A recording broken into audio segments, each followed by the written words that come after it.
Hi hello guys, welcome back to Aadya colourful.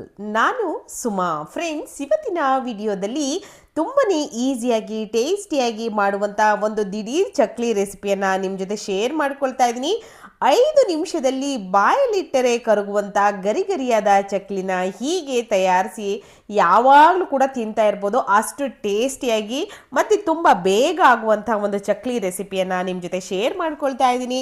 So ಮೊದಲನೇದಾಗಿ ಈ ಒಂದು ಚಕ್ಲಿಯನ್ನು ತಯಾರಿಸೋದಕ್ಕೆ ಇಲ್ಲಿ ಒಂದು ಅರ್ಧ ಕಪ್ ಆಗುವಷ್ಟು ಕಡಲೆಯನ್ನು ತಗೊಳ್ತಾ ಇದ್ದೀನಿ. ಸೊ ಕಡಲೆಯನ್ನು ಒಂದು ಮಿಕ್ಸಿ ಜಾರ್ಗೆ ಹಾಕ್ಕೊಂಡು ಇದನ್ನು ಪೌಡರ್ ಮಾಡಿಕೊಂಡು ಬರೋಣ.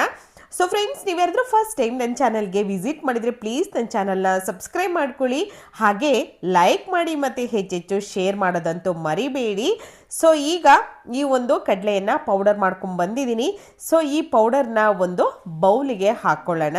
ತುಂಬಾ ಗರಿಯಾಗಿ ಬರುತ್ತೆ ಫ್ರೆಂಡ್ಸ್. ಖಂಡಿತ ಯಾರೆಲ್ಲ ನಮಗೆ ಚಕ್ಲಿ ಮಾಡೋಕ್ಕೆ ಬರೋದೇ ಇಲ್ಲ ಅನ್ಕೊತಿರೋ ಅವರೆಲ್ಲರೂ ಕೂಡ ಈ ಒಂದು ರೆಸಿಪಿಯನ್ನು ತಯಾರಿಸ್ಬೋದು. ಆಲ್ಮೋಸ್ಟ್ ನಾನು ಹೀಗೆ ಹೇಳ್ತಿದ್ದೀನಿ ಅಂತಲ್ಲ, ನನ್ನ ಒಂದು ಚಾನಲಲ್ಲಿ ಹಾಕಿರುವಂತಹ ಎಲ್ಲ ರೆಸಿಪಿಗಳು ಕೂಡ ಪರ್ಫೆಕ್ಟಾಗಿ ಅದು ನಾನು ಹೇಗೆ ಮಾಡಿದ್ದೀನೋ ಅದೇ ಥರ ಬರೋ ಅಂಥ ರೆಸಿಪಿಗಳನ್ನೇ ನಿಮ್ಮ ಜೊತೆ ಶೇರ್ ಮಾಡ್ಕೊಂಡಿದ್ದೀನಿ. ಸೊ ಖಂಡಿತ ನೀವು ಯಾರು ಕೂಡ ಭಯ ಪಡದಲೇ ನನ್ನ ರೆಸಿಪಿಗಳನ್ನು ನೀವು ಟ್ರೈ ಮಾಡ್ಬೋದು. 100% ನಾನು ಮಾಡಿರೋ ಥರನೇ ನೀವು ಮಾಡ್ಬೋದು. ಯಾಕೆಂದರೆ ನಾನು ಅಷ್ಟು ಡೀಟೇಲಾಗಿ ಪ್ರತಿಯೊಂದನ್ನು ನೀಟಾಗಿ ನಾನು ಎಕ್ಸ್ಪ್ಲೈನ್ ಮಾಡ್ತಾ ಹೋಗಿರ್ತೀನಿ. ಹಾಗಾಗಿ ಎಲ್ಲೂ ಕೂಡ ಸ್ಕಿಪ್ ಮಾಡದಲೇ ನೀವು ಪೂರ್ತಿ ವಿಡಿಯೋನ ನೋಡಿ ನೀವು ಕೂಡ ಮನೆಯಲ್ಲಿ ತಯಾರಿಸಿ. ಓಕೆ, ಕಡಲೆಯನ್ನು ಪೌಡರ್ ಮಾಡಿ ಹಾಕಿದ ನಂತರ 2 ಕಪ್ ಆಗೋಷ್ಟು ಅಕ್ಕಿ ಹಿಟ್ಟನ್ನು ಹಾಕ್ಕೊಳ್ತಾ ಇದ್ದೀನಿ. ನಾವು ರೊಟ್ಟಿ ಮಾಡೋದಕ್ಕೆ ಮನೆಯಲ್ಲಿ ಅಕ್ಕಿ ಹಿಟ್ಟನ್ನು ರೆಡಿ ಮಾಡಿ ಇಟ್ಕೊಂಡಿರ್ತೀವಲ್ಲ, ಆ ಒಂದು ಅಕ್ಕಿ ಹಿಟ್ಟನ್ನು ತಗೊಂಡಿದ್ದೀನಿ. ಸೊ ನೀವು ಆಚೆಯಿಂದ ತರೋವಂಥದ್ದಾದರೆ ಖಂಡಿತ ನಿಮಗೆ ಅಕ್ಕಿ ಹಿಟ್ಟು ಅಂಗಡಿಗಳಲ್ಲೂ ಕೂಡ ಸಿಗುತ್ತೆ, ಅಲ್ಲಿಂದನೂ ಕೂಡ ತಂದು ನೀವು ಯೂಸ್ ಮಾಡ್ಬೋದು. ರುಚಿಗೆ ತಕ್ಕಷ್ಟು ಉಪ್ಪನ್ನು ಕೂಡ ಸೇರಿಸ್ಕೊಳ್ತಾ ಇದ್ದೀನಿ. ಹಾಗೆ ಕೆಲವೊಂದು ಕಮೆಂಟ್ಸ್ ಬರ್ತಾ ಇದ್ದು ಫ್ರೆಂಡ್ಸ್, ಕೆಲವೊಂದು ರೆಸಿಪಿಗಳಲ್ಲಿ ನಾನು ಒಂದು ರವೆ ಲಾಡು ರೆಸಿಪಿನ ಶೇರ್ ಮಾಡಿದ್ದೆ.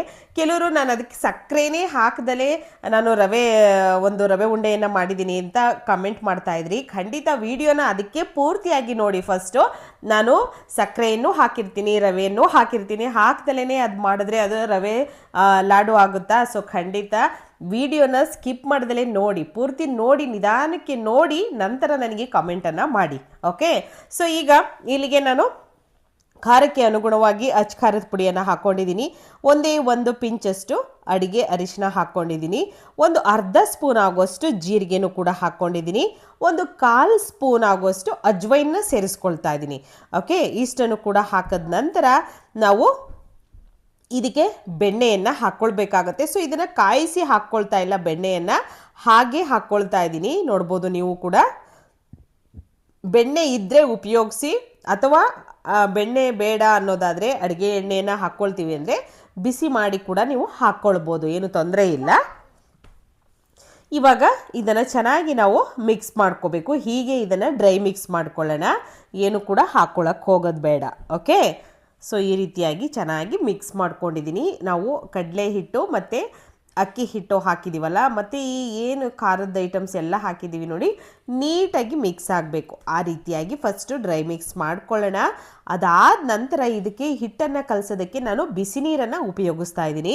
ಸೊ ಕೆಟಲಲ್ಲಿ ನಾನು ನೀರನ್ನು ಕಾಯಿಸ್ಕೊಂಡಿದ್ದೀನಿ. ಬಿಸಿ ನೀರು ಸ್ವಲ್ಪ ಬಿಸಿ ಇರಬೇಕು, ತೀರಾ ಒಂದು ಮೀಡಿಯಮ್ ಉಗುರು ಬೆಚ್ಚಗಿರೋ ಅಂಥ ನೀರಲ್ಲ, ಸ್ವಲ್ಪ ಬಿಸಿ ಇರಲಿ. ಆ ನೀರನ್ನು ತಗೊಳ್ಳಿ. ನೀರನ್ನು ತಗೊಂಡು ನಾನು ಕಲಿಸ್ಕೊಳ್ತಾ ಇದ್ದೀನಿ.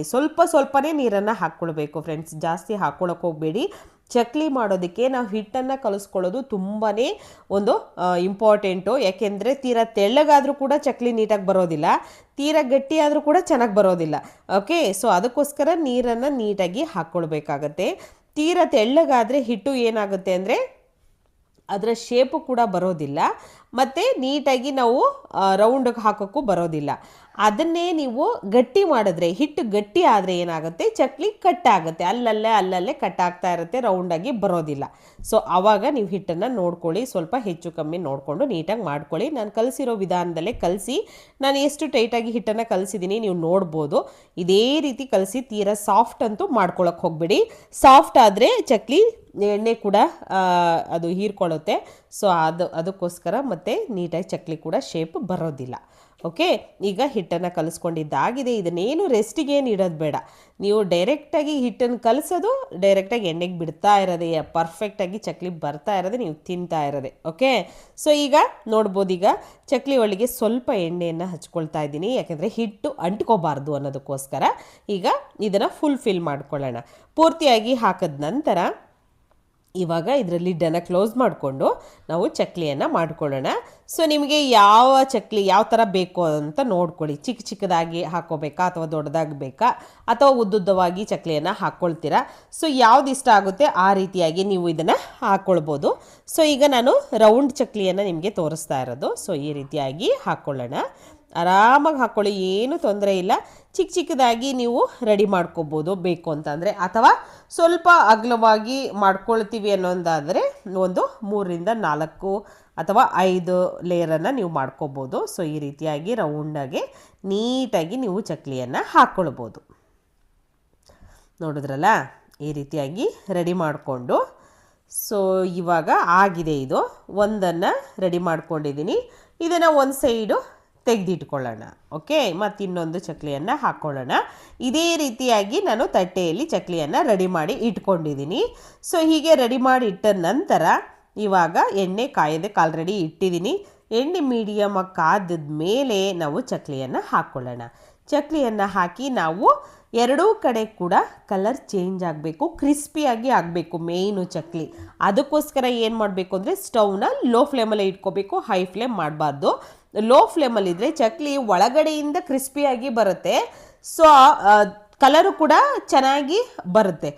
ಇಲ್ಲ ಕಲರ್ ನೀವು ಜಾಸ್ತಿ ಡಾರ್ಕ್ ಆಗಬೇಕು ಅಂದರೆ ಹೈ ಫ್ಲೇಮ್ ಮಾಡ್ತೀರಾ, ಡಾರ್ಕ್ ಆಗುತ್ತೆ, ಬಟ್ ಒಳಗಡೆ ಮೆತ್ತಗಾಗುತ್ತೆ, ಕ್ರಿಸ್ಪಿಯಾಗಿರಲ್ಲ. ಸೊ ಹಾಗಾಗಿ ಈ ಚಕ್ಲಿಯನ್ನು ಬೇಯಿಸಬೇಕಾದ್ರೆ ನೀವು ಸ್ಟವ್ನ ಲೋ ಫ್ಲೇಮಲ್ಲೇ ಇಟ್ಕೊಂಡು ಬೇಯಿಸ್ಕೋಬೇಕು.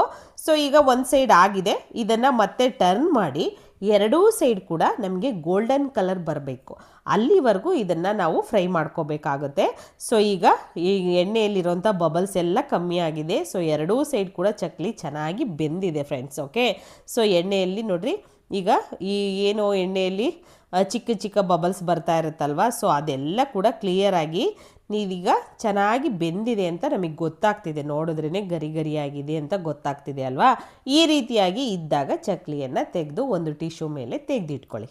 ಓಕೆ, ಸೊ ಈಗ ನಿಧಾನವಾಗಿ ಇದನ್ನು ತೆಗೆದಿಟ್ಟು ಮತ್ತೊಂದು ಬ್ಯಾಚ್ ಚಕ್ಲಿಯನ್ನು ಎಣ್ಣೆಯಲ್ಲಿ ಫ್ರೈ ಮಾಡ್ಕೊಳ್ತೀನಿ.